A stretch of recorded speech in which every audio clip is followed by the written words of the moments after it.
Welcome you all in my online classes. So today's chapter is force and pressure. And today we are going to study about non-contact forces. तो हमने यहाँ पे ये पढ़ लिया कि नॉन कॉन्टैक्ट फोर्सेस होते क्या हैं, और हमने उसके अंदर जो है मैग्नेटिक फोर्स पढ़ लिया था, जो कि मैग्नेट के बीच में होते हैं विदाउट कमिंग इन कॉन्टैक्ट। तो ये फोर्सेस जो होंगे वो होंगे non contact force. Next force we are going to study about electrostatic forces. Generally electro word is given to charges, और यहाँ पे स्टैटिक स्टैटिक मीन्स जो है ये स्टैटिक है। इट मीन्स क्या कि ये जो है रुका हुआ है। तो ऐसे ऐसे फोर्सेस जो ऐसे बॉडी पे लगते हैं जहाँ पे चार्जिंग होगा, और चार्जेस जो होंगे वो एक ही जगह पे रहेंगे। इलेक्ट्रिसिटी के केस में क्या होता है, चार्जेस का मूवमेंट होता है। तो दो तरह के जो इलेक्ट्रोस्टैटिक चार्ज जो कि एक जगह रुके होंगे, और इलेक्ट्रिक चार्ज जो इलेक्ट्रिक करंट होता है वो due to movement of these charges. तो यहाँ पे जो इलेक्ट्रोस्टैटिक फोर्सेस की बात आती है, यहाँ पे चार्जिंग अब कैसे करेंगे, ये एक्टिविटी है। इसमें हम लोग क्या लेते हैं, एक स्ट्रॉ लेते हैं, जो कि जो भी फ्रूटी का पाइप होता है उसको लेंगे और उसको दो पार्ट में डिवाइड करेंगे। डिवाइड करने के बाद क्या होगा कि एक जो पाइप होगा उसको हम लोग हैंग कर देंगे, एक धागे के सहारे उसको बांध देंगे टेबल से, और दूसरा पाइप जो है हम लोग हाथ में रखेंगे। अब क्या करेंगे कि सबसे पहले हम इस पाइप को रगड़ेंगे पेपर से। फिर अब देखेंगे उसको जो है बिना टच किए थोड़ी सी दूरी बना के रखेंगे स्ट्रॉ, जो हैंग करा है स्ट्रॉ उसके सामने। तो क्या होगा, नेक्स्ट हम क्या करेंगे, अब इसको भी हम लोग पेपर से रब कर देंगे, दोनों को पेपर से रब कर देंगे। रब करने के बाद क्या होगा, क्या ये जो एक्टिविटी पहले शो कर रहा था क्या वही शो करेगा। तो जब हमने पेपर से एक को रगड़ दिया तो चार्जेस यहाँ पे डेवलप हो गए, बट यहाँ तो कुछ भी नहीं था, तो क्या होगा, अट्रैक्शन शो करेगा। बट जब हमने दोनों को रब कर दिया पेपर से, तो क्या होगा, सिमिलर चीज़ से रब किया तो सिमिलर तरह के चार्जेस वो आ जाएंगे। तो इट विल शो रिपल्सन। ये क्या शो करेगा, रिपल्सन शो करेगा, और रिपल्सन यहाँ पे शो करेगा, और ये दोनों दूर भागेगा।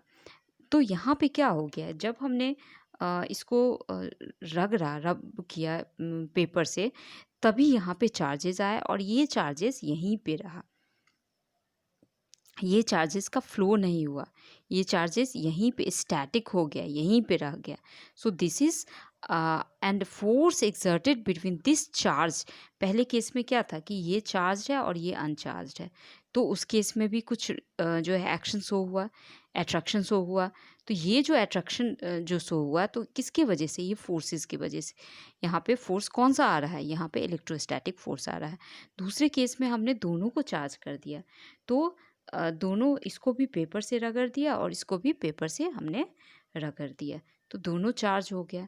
तो this force again there is a development of forces between what, charge body. अब क्या हो गया, दोनों चार्ज बॉडी हो गया, तो ऐसे फोर्सेस को कहेंगे इलेक्ट्रोस्टैटिक फोर्स। तो force exerted by charged body on another charged body or uncharged body is known as electrostatic force। इसको कहेंगे electrostatic force, and it comes into play without coming in contact में नहीं, contact में ये नहीं आएंगे, तभी ये फोर्स जो है एक्सर्ट होगा।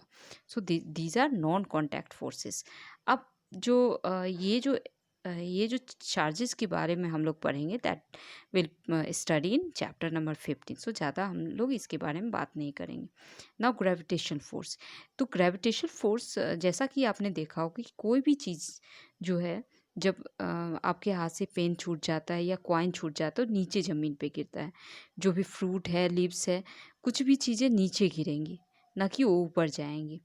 तो यहाँ पे क्या हो रहा है कि कॉइन जो हमारे हाथ में, जैसे सिक्का कोई गिरता है तो कॉइन क्या है, हमारे हाथ में रेस्ट स्टेज में है, लेकिन जैसे ही वो हमारे हाथ से रिलीज़ होता है वो नीचे मूव करना शुरू हो रहा है।